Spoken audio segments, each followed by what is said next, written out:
আমাদেরও রাজ্যেও উড়িষ্যাও দেখলাম যে মহিলাদের নির্যাতন হচ্ছে। অ্যাকচুয়ালি দেখতে পাচ্ছি যা নির্যাতন যা হচ্ছে, যে অপ্রীতিকর ঘটনা ঘটছে রাজ্য সহ সারা দেশে, তার জাস্টিস পাওয়া যাচ্ছে না। সেই জন্যই কি এই অপ্রীতিকর ঘটনা একেবারে ঘটেছে? দেখুন, ব্যাপারটা হচ্ছে আমরা চাই ফাস্ট ট্র্যাক কোর্টের মাধ্যমে বিশেষ করে মহিলা আর শিশুরা যারা যৌন নির্যাতনের শিকার হচ্ছে, ফাস্ট ট্র্যাক কোর্টের মাধ্যমে দ্রুত বিচারের ব্যবস্থা করে দেওয়া। তাহলে দেখবেন হয়তো এগুলো কিছু কমতে পারে। দুর্ভাগ্য, যখন কোনো অনৈতিক ঘটনা ঘটে যাচ্ছে, crime against women or child, তখন আমরা কি দেখছি? শাসক দল সেই ছেলেগুলোকে বাঁচানোর চেষ্টা করছে। ছোট্ট ঘটনা, লাভ অ্যাফেয়ার, ও প্রেগনেন্ট ছিল, খদ্দের ধরছিল, এই ধরনের বলে আড়াল করার চেষ্টা করছে। আমাদের ওয়েস্ট বেঙ্গলে হচ্ছে, গত কয়েকদিন ধরে উড়িষ্যাতে যেভাবে পরপর ঘটনা ঘটছে, আপনি শুধু উড়িষ্যা নয়, সারা রাজ্যে দেখুন, উত্তরপ্রদেশ, গুজরাট, বিভিন্ন রাজ্যে দেখুন যেভাবে মহিলাদের উপর অত্যাচার নেমে আসছে, এগুলো বন্ধ হওয়া দরকার। মহিলা নির্যাতনে সারা পৃথিবীর যে দেশগুলো আছে, আমাদের দেশের অবস্থান কোন জায়গায় দেখা যাবে যে বৃহত্তর গণতন্ত্রে মহিলা বা শিশু সব এবং নাগরিক সুরক্ষিত নয়, যেটা মোটেও বাঞ্ছনীয় নয়। কিন্তু অন্য রাজ্যে যে ঘটনাগুলো ঘটে যাচ্ছে আমাদের রাজ্যেও ঘটছে, কিন্তু আমাদের রাজ্যের শাসক দল অন্য অন্য রাজ্যকে দেখিয়ে তারা বৈতরণী পার করার চেষ্টা করে। দেখুন, এইটা দিয়ে জাস্টিফাই হয় না। উত্তরপ্রদেশে একটা ক্রাইম এগেনস্ট ওমেনকে দেখিয়ে ওয়েস্ট বেঙ্গলে একটা মহিলার নির্যাতনকে ধামাচাপা দেওয়ার চেষ্টা যেটা হচ্ছে, এটা মোটেও কাঙ্ক্ষিত নয়। আমাদের ওয়েস্ট বেঙ্গলের কথা আমি যদি বলি, একদিন আমি আইনসভার সদস্য হিসেবে বলতে পারি যে আমরা চাইবো আমাদের ওয়েস্ট বেঙ্গলে এই মহিলা নির্যাতন থেকে শুরু করে শিশুদের উপরে যে নির্যাতন হচ্ছে, এগুলো বন্ধ হওয়া দরকার।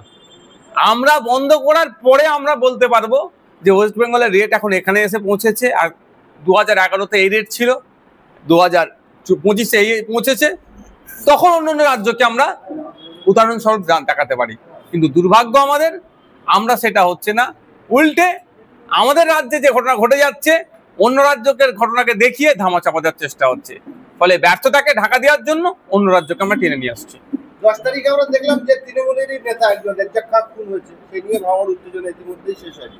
আমরা আজকে দেখলাম, আজকে যে সভায় আপনি উপস্থিত হয়েছে, সেই সভায় ফেস্টুন ব্যানার ছাড়া কি করলেন? দেখুন, দুষ্কৃতীরা ছেড়েছে, আমি এর থেকে বেশি এখন বলবো না।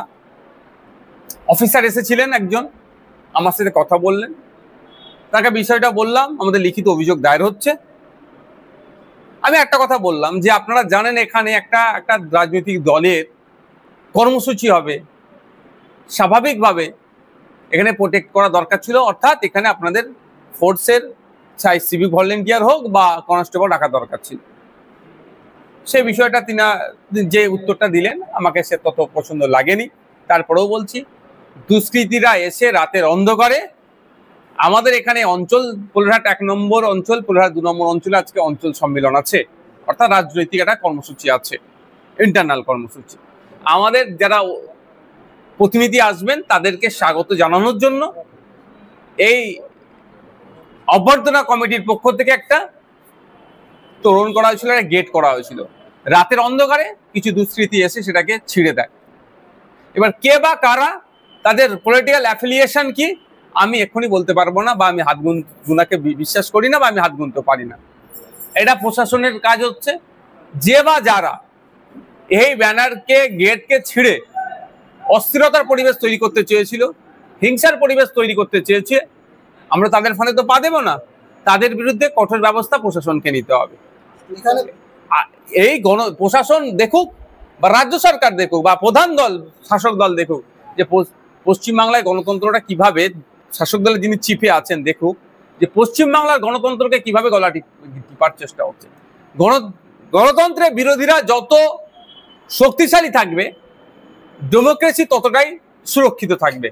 কিন্তু দুর্ভাগ্য আমাদের, কি রাজ্য সরকার কি কেন্দ্র সরকার দেখুন, সবসময় অপোজিশনের গলা টুটিকে টিপে ধরার চেষ্টা করছে, অর্থাৎ ডেমোক্রেসিকে দুর্বল করার চেষ্টা করছে। আমরা এটা হতে দেব না। আমাদের সর্বোচ্চ দিয়ে ডেমোক্রেসিকে শক্তিশালী আমরা করব। উত্তরপ্রদেশে একজন সেনাকে আক্রমণ করা হলো, আধা সামরিক বাহিনীর তিনি একজন জওয়ান ছিলেন, যতটুকু খবর দেখতে পেয়েছি। তারপরে ওই এনে যখন যাচ্ছিল তারা আক্রমণ চালিয়েছে। শুধু এটা নয়, সরকারি সম্পত্তি, বেসরকারি সম্পত্তি, ভিন্ন বিশেষ ধর্মের মানুষকে দেখে আক্রমণ করছে। এটা ধর্মের নামে উন্মাদনা ছড়ানো হচ্ছে। ধর্ম এটা কোনোদিন করতে পারমিট দেয় না। প্রত্যেকটা ধর্মের শেষ কথা দেখবেন, সে শান্তির কথা বলছেন, সৌহার্দ্যের কথা বলছেন, ধৈর্যের কথা বলছেন। কিন্তু আমরা কি দেখছি? একটা বিশেষ ধর্মকে সামনে রেখে, বিশেষ পোশাককে সামনে রেখে যে বিশৃঙ্খলা ছড়াচ্ছে, সেটা তার ধর্ম যেমন পারমিট করে না, সংবিধানও পারমিট করে না। এখন দেখার বিষয় তাদের বিরুদ্ধে কি আইনত ব্যবস্থা নেয়। গতকাল শওকত মোল্লা এক মিটিং থেকে বলছেন যে রাজ্জাক খান খুনে যারা দোষী, যাদের বিজয়গঞ্জ বাজারে দোকান আছে, সেই জায়গাগুলো গরিবদের মধ্যে বন্টন করে দেওয়া। শওকত মোল্লা কি আইনের ঊর্ধ্বে নাকি? যদি এ কথা বলে থাকে, চরম অন্যায় বলেছে। যারা দোষ করেছে, ভারতের বর্ষের যে আইন বিচার ব্যবস্থা, কোর্ট আদালতের মাধ্যমে যদি ফাঁসি দেয়, আমি ফাঁসির দাবি চাইবো, সর্বোচ্চ শাস্তির আমি দাবি চাইবো, সেটা হোক। কিন্তু তাদের অর্জিত অর্থে যদি দোকান থেকে থাকে, জায়গা থেকে থাকে, আপনি কেড়ে নিতে পারেন। আপনি কি যোগী আদিত্যনাথের মতো বুল্ডুজারদের পক্ষে আসছে না? বিজেপির সাথে যে আপনারা ঘর করছেন তৃণমূল, সেটা কি তার ইফেক্ট এখানে হচ্ছে?